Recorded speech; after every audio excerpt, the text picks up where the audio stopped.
Entropy, which is given the symbol S or delta S, is related to the tendency of energy to convert itself from more concentrated forms into more diffuse forms. That is, the tendency of energy to spread out. And another way of looking at it is as a measure of the level of randomness or disorder in a system, where the more disorder you have, the more entropy there is. Entropy is like enthalpy in energy in that it is a state function. So we typically deal with changes in entropy, delta S's. And for processes where you transfer heat at a constant temperature, you can calculate the delta S, or the change in entropy.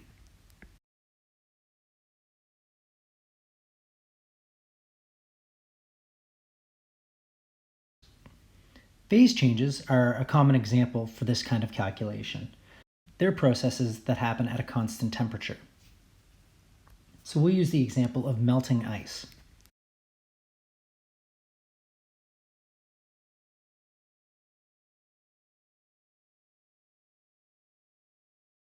The process of melting, so solid water converting through an equilibrium process into liquid water, happens at 0 degrees Celsius or 273 Kelvin.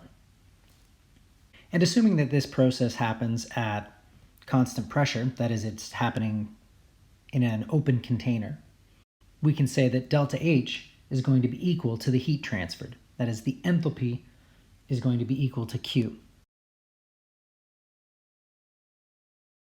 And because at constant pressure Q is delta H, we now have the ability to calculate the entropy change for this process.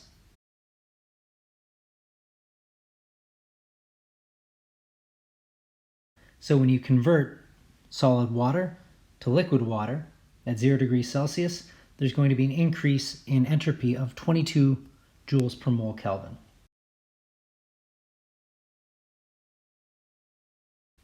Okay, so now let's look at the implications. And it's easiest to do that when we use the systems and surroundings model for sign conventions that we learned about with thermochemistry. So, the ice is your system, and melting it required those 6,000 joules per mole of heat. And we learned that the change in entropy for going from solid to liquid water, so the delta S for your system, is 22 joules per mole Kelvin.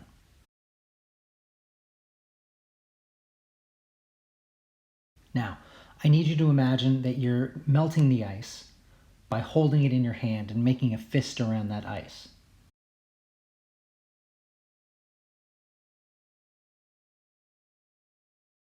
If you do that and you fully seal in that piece of ice, your hand effectively becomes the surroundings. You've isolated the ice from everything else. And the heat from your hand is what's going to melt the ice. And we'll make the assumption that your body temperature is about 37 degrees Celsius, or 310 Kelvin. So we now have the ability to calculate the change in entropy for your surroundings.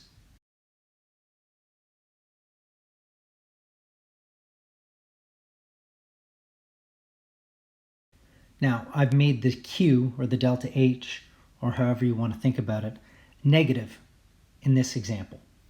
That's because the heat has gone out of your hand and into the ice. And because it's gone out of your hand, it gets a negative sign.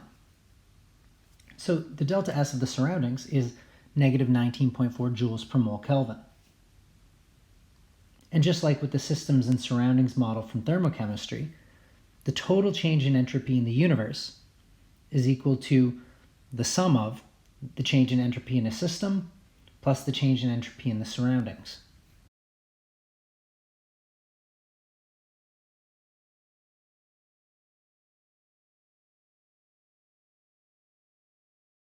When we calculate the total entropy change for the entire universe when you melt this piece of ice in your hand, you see that the entropy of the universe increases by 2.6 joules per mole Kelvin. And now we can do this calculation again, but let's say this time your body temperature isn't 37 degrees Celsius. Let's say you're hypothermic and your body temperature is only 30 degrees Celsius.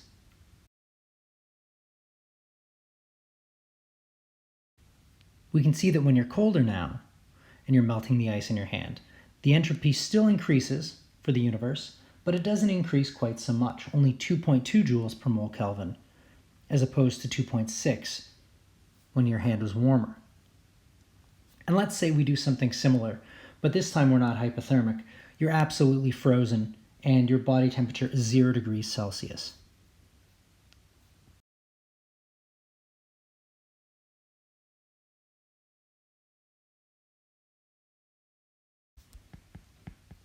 When your hand is warmer than the ice, the process of melting is spontaneous.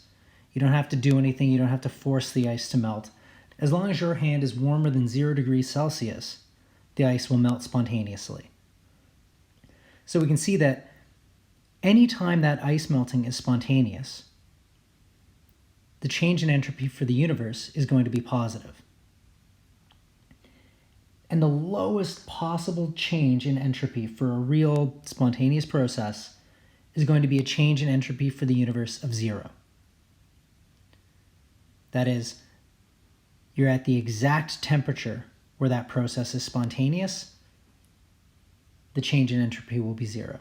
So in our case, ice melting is spontaneous at any temperature, including 0 or above 0.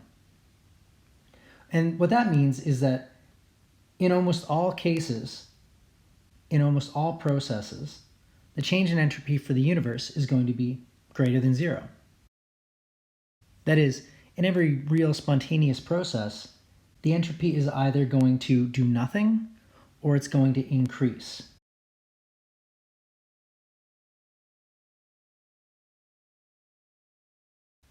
That is, the entropy of the universe tends to increase.